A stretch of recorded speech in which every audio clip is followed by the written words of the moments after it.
Bismillahirrahmanirrahim. Assalamualaikum warahmatullahi wabarakatuh. Alhamdulillah. Alhamdulillahi rabbil alamin. Wassalatu wassalamu ala nabiyyina al-mursalin wa ala alihi tayyibin wa ashabihi al-ghurril mayamin wa man tabi'ahum bi ihsan ila yaumiddin. Ashhadu an la ilaha illallah wahdahu la syarika lah waliyus salihin wa ashhadu anna Muhammadan abduhu wa rasuluhu as-sadiqul amin. Ya ayyuhalladzina amanu taqullaha haqqa tuqatih wa la tamutunna illa wa antum muslimun. Allahumma 'allimna ma yanfa'una wanfa'na bima 'allamtana wa zidna ilma. Allahumma bika asbahna wa bika amsayna wa bika nahya wa bika namut wa ilayka nusyur. Asbahna ala fitratil Islam wa ala kalimatil ikhlas wa ala dini nabiyyina Muhammad sallallahu alaihi wasallam wa ala millati abina Ibrahim hanifan musliman wa ma kana minal musyrikin. Amma ba'd. Ma'asyiral hadirin wal hadirat minal muslimin wal muslimat, para pendengar Radio Rabbani dan KMTV dimanapun berada. Alhamdulillah, pada pagi yang indah ini kembali kita dipertemukan Allah dalam keadaan sehat walafiat, dan kita bisa melaksanakan salat subuh berjamaah. Mudah-mudahan ibadah kita diterima Allah Subhanahu wa taala. Kemudian kita diberikan Allah Subhanahu wa taala kecintaan terhadap ilmu dan semangat. Mudah-mudahan duduknya kita pada pagi ini dalam majlis ini menjadikan keberkahan dalam kehidupan kita, penerang dalam jalan kita, serta membimbing kita di dalam kehidupan kita.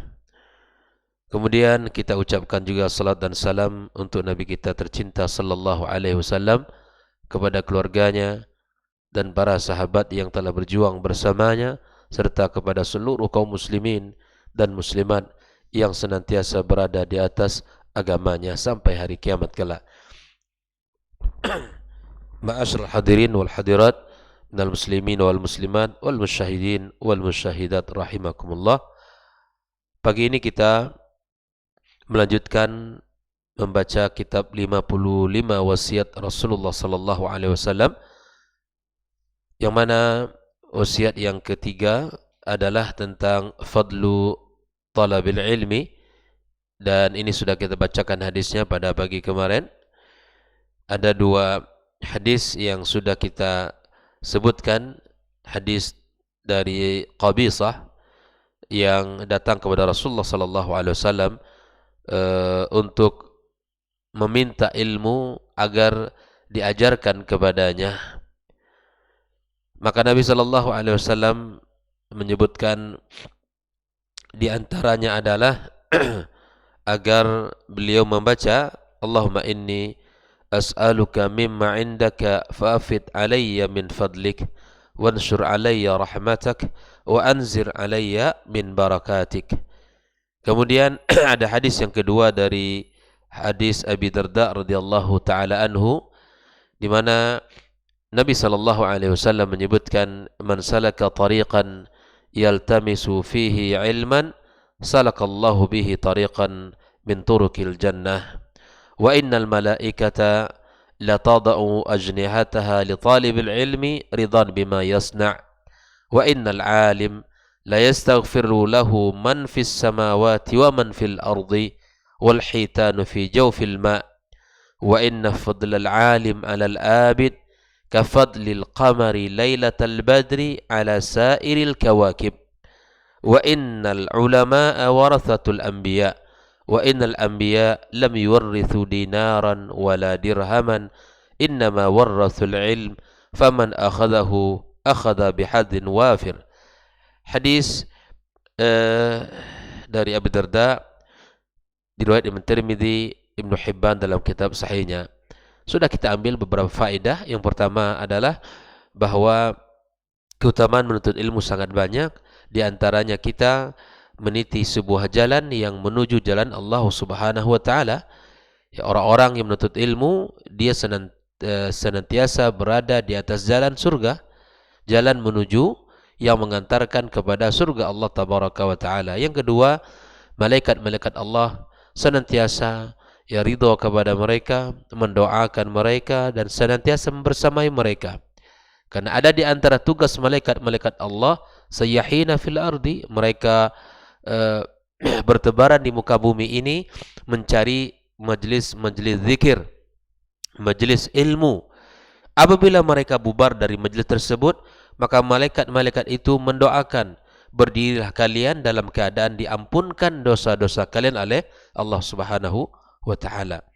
Kemudian di antara keutamaan menuntut ilmu adalah di mana makhluk-makhluk Allah yang ada di langit dan yang ada di bumi sampai ikan di dalam lautan, mereka mendoakan para penuntut ilmu, mendoakan orang-orang yang berilmu.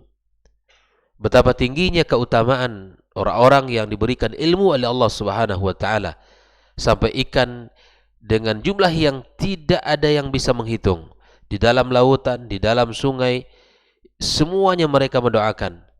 Semuanya mereka mendoakan kebaikan dan ampunan untuk orang-orang yang memiliki ilmu. Kemudian di antara faedah yang bisa kita ambil bahwa beribadahnya orang yang alim itu tidak sama dengan ibadahnya orang abid. Para hadirin hadirat yang dimuliakan Allah, kita ingat sebuah kisah yang masyhur tentang orang-orang atau orang yang membunuh 99 orang. Kemudian dia meminta arahan, bimbingan, petunjuk kepada seorang yang abid. Abid mengatakan, la sabila laka lit-taubah. Tidak ada jalan taubat bagimu. Karena orang abid senantiasa menekan perasaannya. Ya, tidak berdasarkan ilmu dalam memberikan jawaban. Maka dilengkapkan 10 atau dilengkapkan 100 dengan membunuh abid tersebut. Lalu ditunjukkan kepadanya suatu tempat, di situ ada seorang alim yang berilmu dan luar biasa ilmunya. Maka dia pergi, kemudian menuju tempat tersebut dan dia mendapatkan jawaban, mendapatkan keutamaan yang tidak ada pintu taubat tertutup manakala nyawa masih Allah berikan kepadanya. Allah senantiasa membukakan pintu taubat kepada siapapun, kepada siapapun yang melakukan maksiat kepada Allah tabaraka wa taala.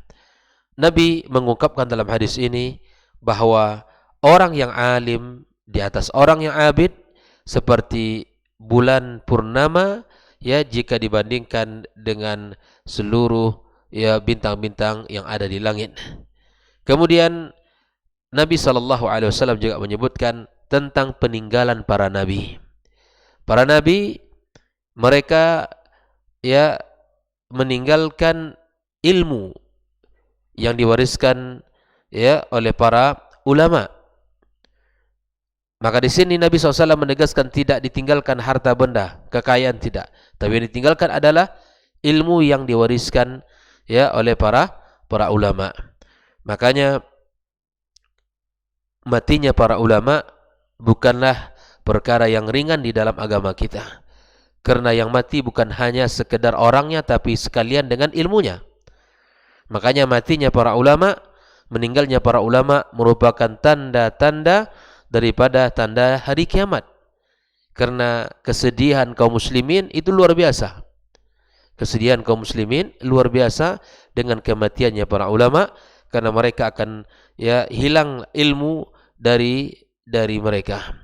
Hilang ilmu dari kehidupan kita. Karena sesungguhnya orang alim bukan hanya dia yang meninggal, tapi sekalian mati dengannya ilmu yang ada padanya. Oleh itu, pesan terakhir Nabi SAW, orang yang belajar, maka hendaklah belajar dengan sempurna. Ambillah ilmu itu dengan sempurna. Kemudian pada wasiat yang keempat, Nabi SAW dalam bab ini masih dalam melanjutkan tentang fi fadlil ilmi aidan. Jadi bab wasiat yang ketiga dan keempat itu masih berkait, yaitu tentang keutamaan menuntut ilmu.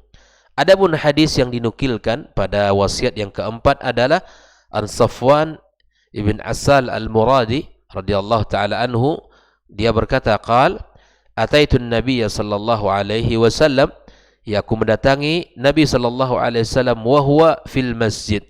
Nabi ketika itu di masjid. Muttaqiun ala burdin lahu ahmar. Ya, ittika itu ya melakukan seperti ini ya, dengan sebuah burdun lahu yang warnanya merah, kain warna merah. Dia bersandar ya pada kain tersebut yang warnanya adalah warna merah. Faqultu lahu, maka aku berkata kepada Rasul, ya Rasulullah, wahai Rasulullah, inni ji'tu atlubal ilma, aku datang kepadamu untuk menuntut ilmu. Maka Nabi SAW bersabda, marhaban bi talibil ilmi, maka selamat datang bagi penuntut ilmu. Inna talibal ilmi, sesungguhnya penuntut ilmu, la tahuffuhu al malaikah, akan senantiasa ya diliputi oleh malaikat-malaikat Allah Subhanahu wa taala, wa tazulluhu bi ajnihatiha, dan akan dinaungi oleh malaikat tersebut dengan sayap-sayapnya. Thumma yarkabu ba'duhum ba'dha, kemudian mereka saling menaiki satu dengan yang lain, hatta yablughus sama'ad dunya, sampai mereka ke langit dunia, min muhibbihim wa min mahabbatihim lima yatlub, karena kecintaan mereka terhadap apa yang didapatkan. Oleh ikhwani kaum muslimin, dari hadis yang isnadnya jayyid ya, maka ada beberapa pelajaran yang bisa kita ambil. Yang pertama adalah ya melihat semangatnya Safwan dalam belajar. Dan ini juga harus ada pada setiap penuntut ilmu, karena menuntut ilmu bukan perkara yang ringan. Dia harus ditumbuhkan dalam dirinya untuk mendatangi alim, untuk mendatangi seorang yang alim. Sebagaimana Safwan datang kepada Rasul sallallahu alaihi wasallam, bertanya, meminta sesuatu, bertanya tentang ilmu yang mana itu yang akan menjadikan dia ya selamat dan mendapatkan kemuliaan tersebut. Yang kedua di antara pelajaran adalah kita menyambut para penuntut ilmu dengan senang hati dan gembira. Para penuntut ilmu itu harus disambut. Para penuntut ilmu harus disambut dengan riang gembira, karena mereka sedang berada pada kebaikan yang sangat banyak. Allah katakan, yarfa'illahu alladhina amanu minkum walladhina utul ilma darajat. Allah pasti mengangkat derajat orang-orang beriman dan berilmu di antara kalian. Maka itu disambut mereka, marhaban. Ini ungkapan kesenangan, ungkapan kegembiraan, ungkapan ya cinta kepada para penuntut ilmu. Maka para penuntut ilmu diberikan kepada mereka ya penghargaan, diberikan ya sambutan yang hangat, sebagaimana Rasulullah sallallahu alaihi wasallam menyambutnya atau menyambut Safwan dengan mengucapkan marhaban. Kemudian di antara faedah yang bisa kita ambil dalam hadis ini adalah bahwa para penuntut ilmu akan senantiasa dekat dengan malaikat-malaikat Allah. Maknanya mereka ini adalah orang-orang yang senantiasa diliputi oleh malaikat-malaikat Allah Subhanahu wa taala dan dinaungi oleh sayap-sayap mereka. Dengan sayap-sayap mereka naungi para penuntut ilmu tersebut. Ikhwani kaum muslimin, malaikat Allah meyakini mereka adalah keimanan kita kepada Allah tabaraka wa taala. Bagian daripada keimanan seorang mukmin meyakini adanya malaikat-malaikat Allah tabaraka wa taala yang senantiasa di dalam ayat-ayat Al-Quran Allah sebutkan tugas-tugas mereka, sifat-sifat mereka. Bahkan Nabi SAW juga sebutkan di antara tugas-tugas mereka dan sifat-sifat mereka. Dan kita yakini itu. Bahkan saat ini, di majlis ini, ya Allah Subhanahu wa taala mengirim para malaikatnya yang senantiasa mendoakan orang-orang yang duduk di dalamnya. Oleh ikhwani kaum muslimin, makhluk yang namanya malaikat itu ada, makhluk yang namanya malaikat itu wajib kita yakini adanya, dan mereka memiliki tugas-tugas yang mulia yang mana mereka tidak pernah khianat kepada Allah tabaraka wa ta'ala. Orang-orang penuntut ilmu dekat dengan para malaikat-malaikat Allah karena didoakan oleh mereka, dinaungi oleh mereka, kemudian mereka ini mendapatkan banyak kebaikan, doa-doa dari mereka. Maka jangan remehkan majelis ilmu karena banyak kebaikan-kebaikan yang ada padanya. Sehingga Rasulullah sallallahu alaihi wasallam katakan, "Wa idza marartum bi riyadil jannati farta'u." Andai kalian melewati taman surga maka masuklah ke dalamnya. Maksudnya apa? Jika ada majelis ilmu, kemudian kita punya waktu dan kita punya kesempatan untuk itu, maka duduklah di dalamnya. Tak akan rugi orang yang duduk dalam majelis ilmu. Tak akan pernah rugi. Karena duduknya di situ adalah pahala. Duduknya di situ menghabiskan waktu adalah kebaikan. Duduknya mereka dalam majelis ilmu adalah ampunan dari Allah Tabaraka wa Ta'ala. Karena doakan oleh malaikat yang mulia, makhluk Allah yang tak pernah berdosa, yang tidak pernah durhaka kepada Allah Tabaraka wa Ta'ala. Maka bagi kita, jika ada kesempatan itu, mari kita duduk di dalamnya. Kemudian di antara faedah yang bisa kita ambil dalam hadis ini adalah bahwa menuntut ilmu atau jalan ilmu merupakan sekali lagi jalan yang sangat mulia, yang harus masing-masing dari kita memiliki cita-cita untuk belajar dan terus belajar. Karena bab ilmu tidak akan pernah habis untuk kita pelajari. Di antara keutamaan yang wajib untuk kita pelajari adalah bab akidah. Karena akidah adalah kunci kebahagiaan. Kunci, bahkan dia kunci surga Allah Subhanahu wa Ta'ala. Jangan sampai kita memiliki akidah yang fatal, yang salah. Karena itu akan berakibat sengsaranya kita jika akidah kita salah. Akidah kita salah maka akan berakibat fatal dalam kehidupan kita. Kemudian kita pelajari ilmu-ilmu yang berkaitan dengan fikih, yang berkaitan dengan hubungan kita dengan Allah, ibadah yang harus kita laksanakan di dunia ini. Maka kita perhatikan, kita pelajari, kita lihat bagaimana para ulama dalam menjelaskan. Karena ketika kita beribadah dengan ilmu akan berbeda. Seperti yang sudah dibahas tadi, bahwa berbeda kehidupan, kondisi, keadaan orang yang berilmu dengan orang yang tidak berilmu. Kemudian kita pelajari ilmu yang berkaitan dengan akhlak dan adab terhadap diri kita, adab terhadap keluarga kita, terhadap orang tua kita, terhadap sesama kita. Semua adab dan akhlak itu perlu kita pelajari bersama. Lalu kemudian kita amalkan dalam kehidupan kita, aplikasikan dalam kehidupan nyata kita. Begitulah mukmin yang sejati, dia berusaha menjadikan apa yang dilakukan dalam kehidupannya tidak terlepas daripada ilmu yang telah dipandu oleh agama kita yang mulia ini. Inilah wasiat yang keempat yang masih berbicara tentang keutamaan ilmu yang harus kita ketahui. Maka sekali lagi kita sambut para penuntut ilmu, anak-anak kita yang belajar, yang datang ke majelis ilmu, khususnya para guru, harus menyambut mereka dengan muka yang ceria, dengan hati yang lapang, dengan senang gembira melihat anak-anak yang datang ke sekolah, datang menuntut ilmu, datang belajar, datang bertanya, disambut mereka dengan penuh cinta, sebagaimana Rasulullah sallallahu alaihi wasallam menyambut Safwan yang datang bertanya untuk belajar ilmu kepadanya. Inilah sebaik-baik qudwah, sebaik-baik contoh di dalam mengajar, yaitu Rasulullah sallallahu alaihi wasallam. Inilah beberapa pelajaran yang bisa kita ambil pada pagi yang penuh berkah ini.